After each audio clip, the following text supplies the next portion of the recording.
Donc, ici, vous voyez l'œil, vous devinez, vous allez le voir un peu plus nettement après, vous devinez ici qu'il y a le pédoncule oculaire est là, et il communique avec le trou qu'il a laissé à la surface de la vésicule cérébrale. On le devine, mais en fait, il est un peu en dessous. Donc, qu'est-ce qui se passe? Ça se contracte et le trou apparaît. D'accord? En surface, une cavité apparaît. Donc, en quelque sorte, le premier grognement est à l'origine de la formation du nez. Alors, évidemment, ceci signifie aussi que du point de vue géométrique, le nez est une partie de l'œil, et même d'ailleurs du point de vue dynamique, ce grognement est une suite logique du retournement de l'œil qui se propage le long du eye stalk, le long du pédicule, du pédoncule vers sa racine qui est le trou latent à la surface du cerveau. Donc le nez est en réalité une partie de l'œil, à la fois sur le plan de la géométrie et sur le plan de la dynamique. Oui. Alors évidemment, la traction le long du trou qui va causer le retournement, elle est causée par des cellules, et cette traction est d'autant plus forte que les cellules sont alignées, de façon biaxiale d'ailleurs. On l'a vu très brièvement, mais dans l'œil, elles étaient alignées, et dans l'oreille aussi, elles étaient alignées. Alors, la contraction, donc cette espèce de grognement, c'est une contraction. Donc, si je mesure le long, c'est-à-dire entre l'œil et le nez, hein, entre l'œil et le nez, je mesure la longueur et je regarde la déformation, je vois que ça se contracte, donc la pente ici, c'est la contraction, ça se contracte de plus en plus pendant la formation du nez. Donc ici, c'est 3 temps différents. On voit que ça se contracte de plus en plus. Et ça, c'est au cours du temps, je prends 2 points là, et je regarde comment ils évoluent au cours du temps. Et je vois qu'ils se rapprochent, se contractent, mais au moment de la formation du nez, il y a une espèce de détente, parce que le trou de nez invagine et ça se décolle du fond. Donc, ça vous explique cette contraction suivie d'une détente. D'accord? Contraction, détente, tensivité. Vous avez quelque chose qui se dilate, quelque chose qui se contracte, mais en fait, c'est quand même dynamique. Ce n'est pas statique. Donc, pour résumer, vous partez de cette situation où vous avez des secteurs et des anneaux. Au fur et à mesure de la neurulation, le secteur il est projeté sur une espèce de fer à cheval ici. La flexion de la tête et la dilatation du cerveau provoquent un écrasement, un aplatissement de la vésicule optique qui s'échappe un peu vers l'arrière en laissant une sorte de racine qui est le trou, le futur trou, et le retournement de l'œil s'accompagne d'un grognement, une contraction qui provoque le retournement du trou de nez. D'accord ? Alors, c'est très visible sur un chien. Vous voyez, évidemment, le museau s'est allongé, mais le trou là, il communique avec l'œil à travers le vestige du pédoncule oculaire. Mais si vous allez voir un poisson, chez un poisson, vous allez voir que c'est beaucoup plus près, parce que le poisson, il est arrêté dans son développement à un stade beaucoup plus tôt, et il va ressembler plutôt à ça. D'accord ? Si le trou était là, la tête de poulet ressemblerait à une tête de poisson. Mais l'œil se retourne, mais ça va tellement vite, les déformations et la dilatation est tellement rapide que le nez a le temps de s'éloigner encore de l'œil avant que le retournement ait lieu. Évidemment, les poissons, ils n'ont pas un cerveau, ils ont un tube neural tout petit. Donc ça ne s'est pas beaucoup dilaté là. Nous, ça s'est beaucoup dilaté. Ça, c'est un dorade, je crois, et ça, c'est un pagre. Dorade et un pagre. Regardez d'autres, vous allez chez le poissonnier, regardez les têtes de poisson et vous comprendrez tout de suite qu'il y a un lien entre le nez et l'œil s'ils sont en continuité. le trou de nez, n'a pas d'en soi, c'est une partie de l'œil. Il n'y a pas une molécule que vous pourriez mettre quelque part et ça ferait un nez. Vous comprenez ce que je veux dire? C'est une sous-partie de la dynamique de formation de l'œil. Donc, ça explique des tas de choses, dont en particulier le fait que les glandes lacrymales sont connectées au trou de nez. D'accord? Pendant la formation de l'œil, le nez, en quelque sorte, il s'échappe de l'œil, mais il y a une connexion à travers le fornix qui va jusqu'au trou de nez. Donc, c'est pour ça que quand vous pleurez, il faut vous moucher, parce que ça communique. Et c'est aussi pour ça que les yeux sentent un petit peu. Ça communique, en fait. D'accord. Donc, j'ai pratiquement fini. En résumé, il existe un visage physique.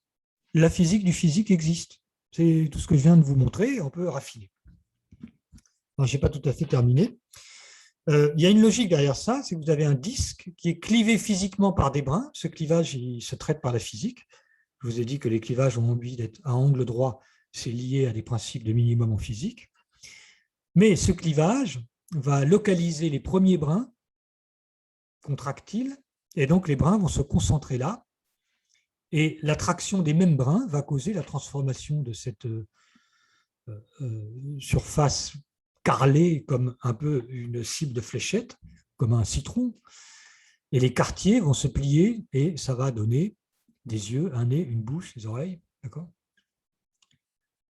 Alors évidemment, on pourrait se demander, est-ce que le visage est quand même le résultat d'un hasard ou est-ce qu'il y a du déterminisme là-dedans? Quel est le déterminisme? Pourquoi dans l'univers il y a des visages? On peut se demander pourquoi dans l'univers il y a des étoiles à neutrons, mais on peut se demander aussi pourquoi dans l'univers il y a des visages.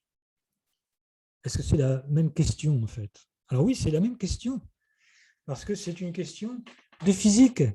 Ce n'est pas du tout une question de biologie, cette question-là.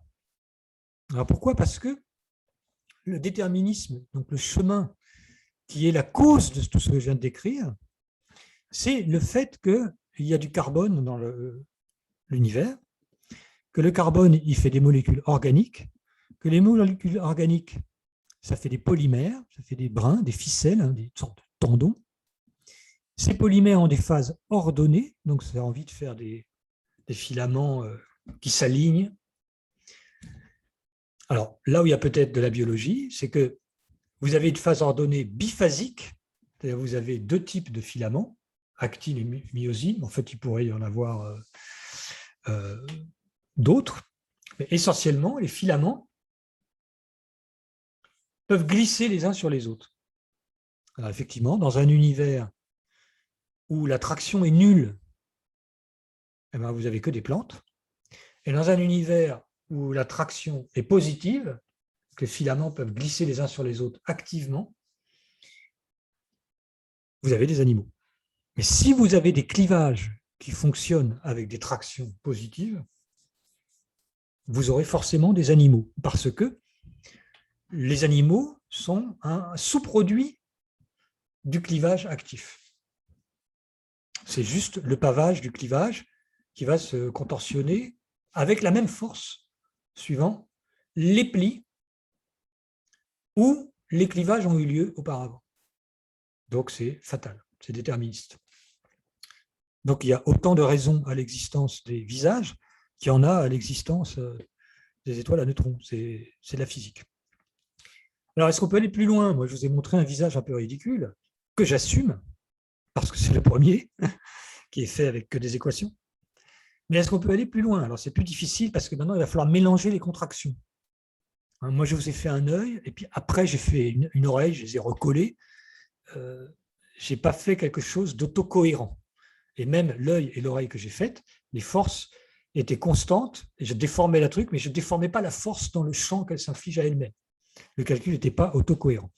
Alors c'est plus compliqué, on peut faire des calculs autocohérents. Donc voilà un calcul un peu symétrique autocohérent, c'est fait avec des outils plus compliqués de physiciens ou de mécaniciens, des outils d'élasticité. Donc vous voyez que vous reprenez ce pavage simple et vous le contractez, vous commencez à créer des espèces d'arrondis qui ressemblent à des yeux un peu ou à des oreilles. Si vous introduisez de l'asymétrie dans la contraction, vous générez des trous qui ressemblent un peu quand même à des trous d'oreilles. Mais vous pouvez commencer à tirer suivant plusieurs lignes. D'accord ? Donc, si je tire suivant le secteur qui va faire les oreilles, ça donne ça. Si je tire suivant le secteur qui va faire les oreilles, mais je tire en même temps suivant le croissant cardiaque, on va faire ça. Et en fait, on peut commencer à faire toute une zoologie, un peu le mot qu'on emploie des fois en physique, des formes, suivant que je tire plus ou moins, suivant certaines directions. Je vais faire plutôt des chats, plutôt des requins, des dauphins, des baleines, d'accord ? Ouais. Donc, un truc qui va se déformer plutôt avec une tête de chat, un truc qui va se déformer plutôt avec une tête de requin, d'accord ? Donc, c'est fait en combinant des tractions plus ou moins intenses, suivant les lignes qui séparent les domaines cellulaires initiaux. D'accord ? Ça, je ne sais pas ce que c'est. Oui, alors maintenant, on peut commencer à pousser. C'est-à-dire là, je ne vous ai parlé que de traction sur une masse dans laquelle il y a quand même une pression. Et je vous ai dit, il y a des tractions dans une masse qui essaie de grandir. Et je vous ai montré qu'avec ça, on peut faire déjà beaucoup de choses. Mais maintenant, vous avez vu que les bords deviennent des espèces de cartilage ou des espèces de rubans assez organisés.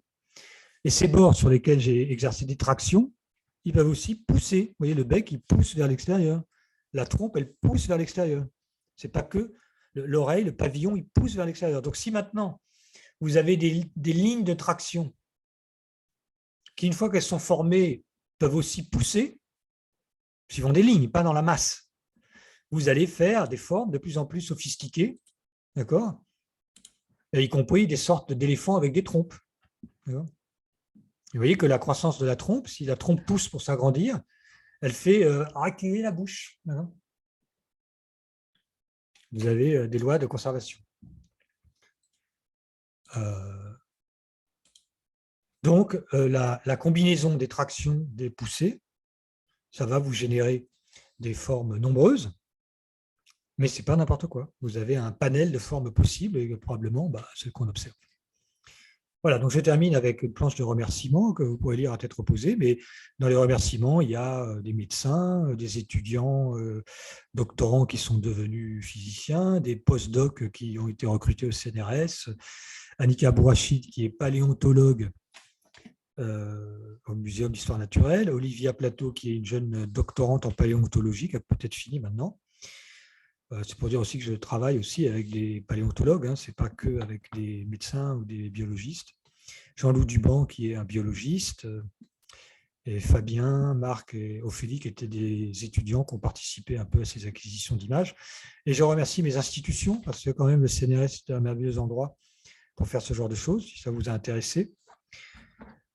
Et les endroits où j'ai travaillé, c'était le laboratoire PMC, l'Institut de physique de Rennes, le laboratoire MSC, où je suis aujourd'hui, et les lieux, l'Université de Paris, l'Université de Rennes et l'École Polytechnique, qui sont les 3 endroits où j'ai travaillé. Et la chose que je peux en dire, c'est que c'est bien aussi de changer de temps en temps, malgré tout le respect que je dois à ces nobles institutions. C'est important de changer de temps en temps parce que vous rencontrez d'autres gens qui vous stimulent, d'autres jeunes. Et j'ai rencontré Michel Taranto, des discussions très pertinentes avec elle. C'est toujours un plaisir. Donc, j'aurai beaucoup de plaisir à répondre à vos questions en direct. Voilà. Merci beaucoup de votre attention.